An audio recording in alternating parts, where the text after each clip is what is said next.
अभय देओल ने दिया है बड़ा बयान। उनका ये मानना है कि फिल्म इंडस्ट्री में गुटबाजी और गुटबंदी सिर्फ आज से नहीं कई सालों से है। उन्होंने कहा है कि मैं मजबूर हूं, लेकिन सुशांत सिंह राजपूत के निधन ने हर किसी को जगा दिया है इस पर बात करने के लिए। मैं खुश हूं इस बात से कि चलिए कभी तो किसी ने बात खोली। मुझे मालूम है मेरी ये बात लोगों को निराश कर सकती है, लेकिन कम से कम सुशांत सिंह राजपूत के निधन के बाद लोग जागे तो सही। बहुत सारी बातें कही हैं उन्होंने। क्या क्या बोले हैं अभय देओल, जो एक फिल्मी परिवार से हैं, वो किस तरह से इस फिल्मी इंडस्ट्री के बारे में सोचते हैं, ये जानना मुझे लगता है दर्शकों के लिए वाकई दिलचस्प होगा। तो मैं हिना कुमावत आपको फिल्म विंडो पर बताती हूँ कि क्या क्या बात की है अभय देओल ने। अभय देओल कहते हैं कि मुझे सुशांत के निधन ने चकित कर दिया है, लेकिन कम से कम लोग आगे आकर अब बात तो कर रहे हैं। फिर वो कहते हैं कि लेकिन फिल्म इंडस्ट्री में ये गुटबाजी जो है वो आज की नहीं है, वो तो बहुत समय से, दशकों से चलती आ रही है। मैं तो फिल्मी परिवार से हूँ, यहीं पर पला बड़ा हूँ, मैंने इसे बचपन से देखा है।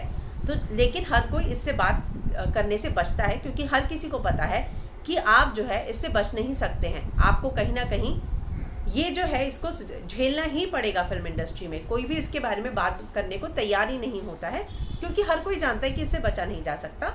मैंने भी इसको बचपन से देखा है। वो कहते हैं कि मैं चकित हूँ कि सुशांत सिंह राजपूत के निधन ने हर किसी को जो है एकदम जगा दिया है, झकझोर कर रख दिया है। और मुझे भी लगता है कि अब इस पर जो है बात करनी चाहिए। मैं तो हालांकि पहले से ही इन विषयों पर बात करता आ रहा हूँ।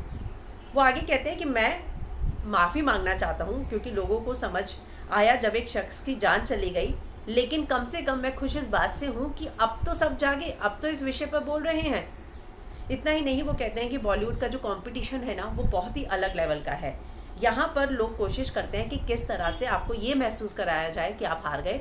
लोगों को पैसा देकर आपके खिलाफ रिव्यू छपवाए जाते हैं, नेगेटिविटी फैलाई जाती है, और आपके खिलाफ जो है पैसा भी दिया जाता है, आपको नुकसान पहुँचाया जाता है। तो इस तरह से माहौल खड़ा कर दिया जाता है कि आप मानसिक रूप से परेशान हो जाए, मानसिक तौर पर जो है आप परेशान हो जाए।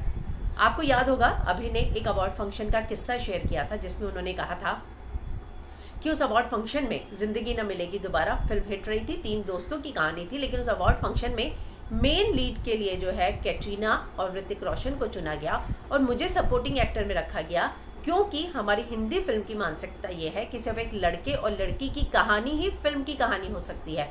मैंने उस अवार्ड फंक्शन को बॉयकॉट किया, लेकिन फरहान अख्तर ने नहीं किया। तो अब जो है उन्होंने इस सारी घटनाओं के बाद जो है सुशांत सिंह राजपूत के निधन के बाद बहुत सारी बातों का खुलासा किया है। हिंदुस्तान टाइम्स को दिए इंटरव्यू में उन्होंने ये कहा है कि गुटबाजी कई समय से चलती आ रही है। मैं आपको बता देती हूँ कि अभय देओल ने जब अपने करियर की शुरुआत की तो किस तरह से फिल्में की। आजकल वो जो अपने सोशल मीडिया पर उन सभी की तस्वीरें और उसके पीछे की कहानी को बयां कर रहे हैं। वो बता रहे हैं कि जब आप किसी अलग तरीके का सिनेमा बनाते हैं तो क्या स्ट्रगल होता है। और उसके अलावा जो है अब उन्होंने खुलकर सुशांत के मुद्दे पर कहा है कि अब तो लोग जागे हैं कम से कम, लेकिन ये गुटबंदी कई सालों से है।